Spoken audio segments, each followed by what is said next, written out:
interesante que la palabra imperialismo o imperio, que se tenía como un concepto clásico sobre colonización territorial, militar, todo eso, ellos según en su libro y según lo que han expuesto en esa ocasión en la sala de la vicepresidencia, era pues que ellos decían que había mutado el imperialismo clásico a un imperialismo más moderno, y bueno, ni qué hablar de lo postmoderno ahora, ¿no? Y que había mutado a una red de control descentralizado y totalizante.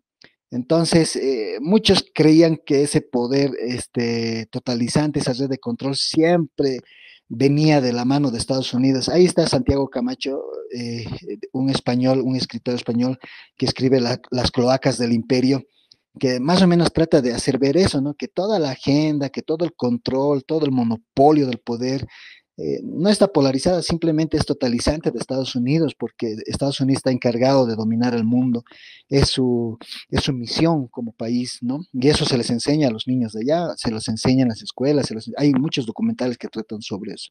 Sin embargo, ¿cómo lo hace? ¿Cómo haría eso? Decía Michael Hart, ¿cómo harían eso? Entonces, lo harían ocupando físicamente, lo harían coercionando, harían uso de la fuerza militar, nuevas tecnologías. No, simplemente no necesitaban ocupar físicamente Bolivia.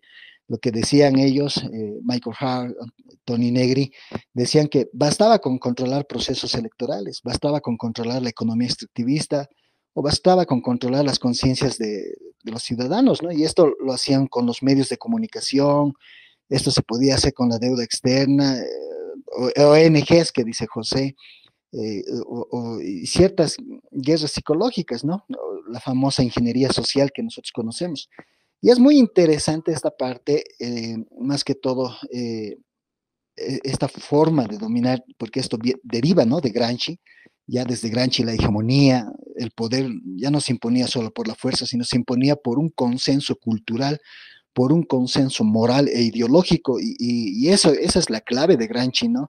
La batalla cultural que manifiesta Agustín Laje responde también a ese pensamiento de Gramsci, ¿no? Estamos constantemente en una batalla cultural. Sin embargo, la democracia ha pasado a un segundo plano y lo que ahora se busca son consensos culturales con grupos supuestamente marginados, ¿no? Supuestamente que buscan emancipación, por eso se llama consensos culturales, morales e ideológicos, ¿no? En la cual ya esto ya no venía de los partidos tradicionales del país, ya sean de izquierda, ya sean de derecha, sino que esto venían directamente de plataformas externas, ¿no? Exteriores de los que se llamaban imperialismo.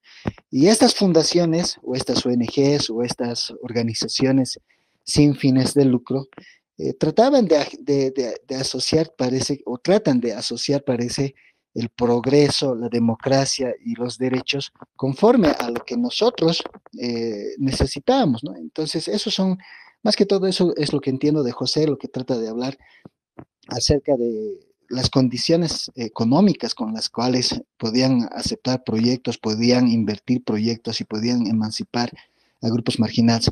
Seguramente muchos de estos grupos que de Roxanne Luxemburgo, del Coan Red o de otros como la Fundación Alemana, que actualmente invierte en Defensor del Pueblo, está condicionando que se promocione sus ideólogos, sus intelectuales, todo eso, ¿no?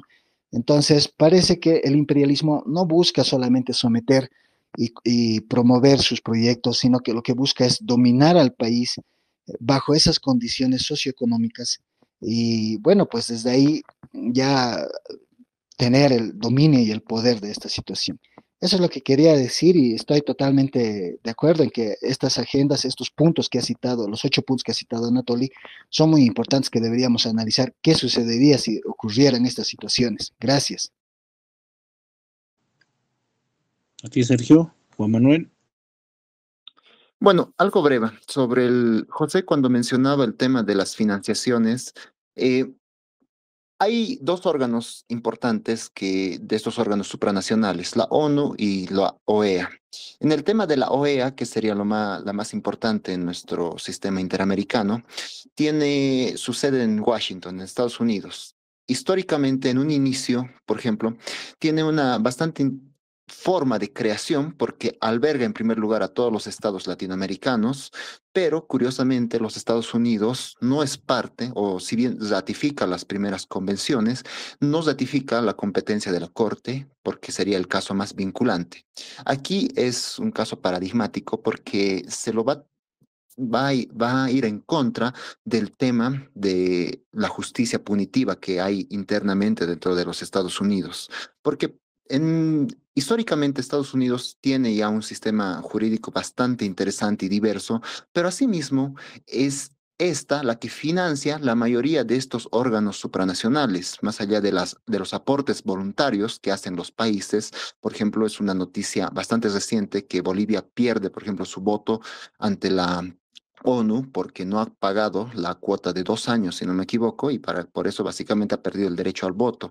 Es algo que pasó hace un mes, debe ser, si no me equivoco. Bueno, pero bueno, mayormente Estados Unidos es casi proporciona el 60% del aporte a la ONU y al mismo tiempo las otras estructuras, la UNICEF, la UNESCO, la ACNUR y todos estos órganos, prácticamente también lo financia los Estados Unidos con corporaciones que son mayormente accesorias, que muchas de ellas tienen su sede ya sea en Suiza, en Holanda, en Europa en gran parte, pero en esos dos países, y España y en los Estados Unidos. O sea que internamente la financiación en gran parte viene de los Estados Unidos, pero curiosamente no reconoce al mismo tiempo la competencia de estos mismos órganos que financia y mayormente tendría que someterse mínimamente a su jurisdicción. Hubo un caso paradigmático en los 60, donde hubo en el caso de Estados Unidos y Nicaragua, donde prácticamente fue sentenciado por la ONU, por su sistema de derechos humanos, pero al mismo tiempo utilizó unas argucias legales para simplemente desconocer cualquier tipo de sentencias. La razón fundamental es soberanía, porque se entiende que el tema de la soberanía nacional es prácticamente intocable en estas naciones, al mismo tiempo que son estas las que financian. Incluso China termina financiando gran parte de estas organizaciones supranacionales. Simplemente como punto paradigmático, y con esto concluyo, que a veces el que pone el dinero también pone las reglas del juego, pero al mismo tiempo no se somete a las mismas reglas del juego que ésta ha impuesto. Y nada más, eso es todo. Gracias. Sí, es parte de ¿cómo diríamos esto? De parte de la tramoya que uno pone las reglas, pero es el primero en incumplirlas. Es parte de de este tipo de organizaciones, no más allá de que sean gubernamentales o no. Adelante, Anatoly, tu respuesta.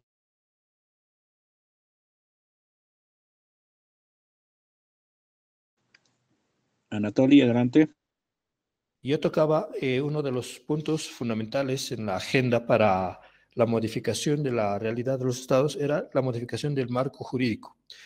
Quiero hacer una diferenciación entre lo que ustedes y nosotros conocemos como cooperación internacional y lo que es directamente la modificación de marcos jurídicos, que es otra instancia. En mi mano tengo en este momento, tal vez puedan buscarlo en internet, el Pacto Internacional de Derechos Económicos, Sociales y Culturales que nuestro país con otros países de la región ha firmado. Voy a hacer una pequeña lectura para que vean ustedes de qué estamos hablando exactamente cuando hablamos de modificación de marcos jurídicos y las sugerencias, entre comillas, que nos hacen a nosotros como Estado. Dice acá, esto es casi al final del texto, dice derechos sexuales y derechos reproductivos, recomendación número 27, acciones estatales y de la Institución Nacional de Derechos Humanos. Primero, la Defensoría del Pueblo realizó un informe sobre el cumplimiento de la Sentencia Constitucional Plurinacional 206 de 2014, que elimina el requisito de la autorización judicial para acceder al aborto legal en los casos permitidos por la ley, y la aplicación de la Resolución Ministerial 227 de 2015, que aprueba el procedimiento técnico para la prestación de servicios de salud en el marco de la Sentencia Constitucional Plurinacional 206 de 2014. en establecimientos de salud de segundo y tercer nivel en los 9 departamentos del país, con importantes hallazgos y recomendaciones a diferentes instancias estatales. Eso es un obstáculo que ellos han hallado legalmente, que quieren subsanar ahí, haciendo referencia a las resoluciones judiciales. Ahora voy a leer otra recomendación, que es, entre comillas, recomendación, pero vean el tono en el cual le dicen. 18. Recomendaciones sugeridas. Adoptar con carácter urgente todas las medidas necesarias para dar cumplimiento al comunicado 208/21 de la CIDH, especialmente las referidas a eliminar todos los obstáculos legales y de hecho que impiden el acceso a servicios de salud sexual y reproductiva, entiéndase aborto, requerida en función del sexo, género y capacidad reproductiva, tomando en consideración la situación de especial riesgo, desprotección y situación de vulnerabilidad de niñas y adolescentes, así como de mujeres, en particular situación de exclusión.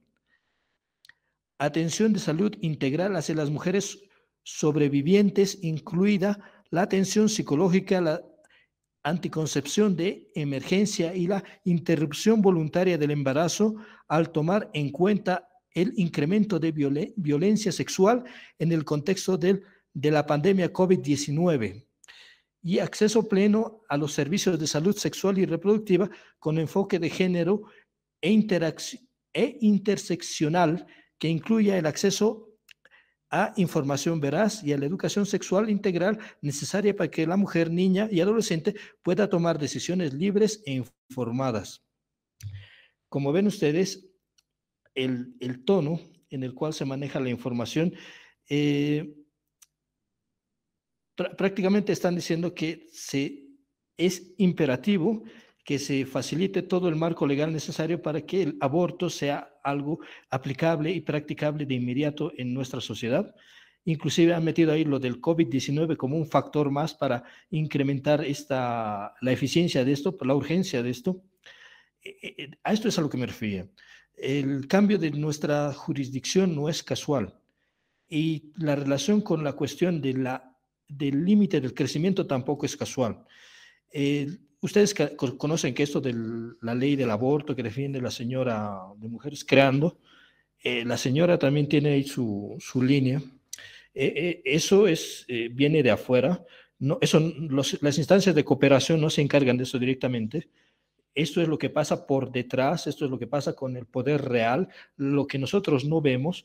Y les digo, el texto que tengo aquí solo les he citado unos párrafos, son una cosa de 500 páginas que les recomiendo verlo en detalle. Se llama Pacto Internacional de Derechos Económicos, Sociales y Culturales, que nos sugiere cambiar nuestro marco normativo, pero vean cómo nos están sugiriendo. Muchas gracias. Sí, es bueno y a ver si nos comparte el material mediante las redes. Tenemos para eso el WhatsApp, si es que se puede, Anatoly, si no, si otro compañero lo puede encontrar, sería de gran ayuda para todos.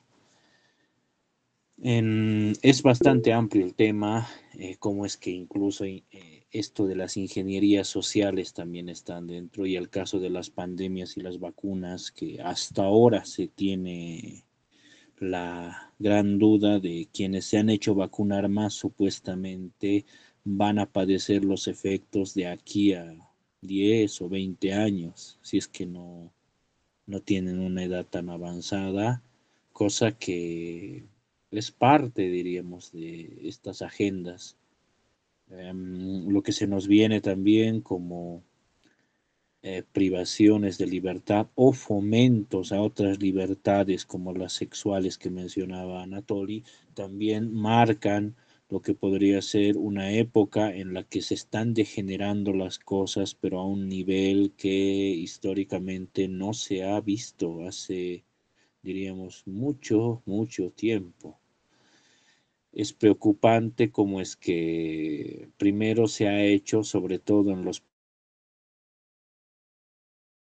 o considerados tercermundistas, un primer oleaje de lo que podemos llamar el fenómeno colonizador, cuando se ha practicado en primera instancia la extirpación de las idolatrías, dejando huérfanas a aquellas poblaciones nativas sobrevivientes de las primeras pandemias que trajeron los primeros colonizadores.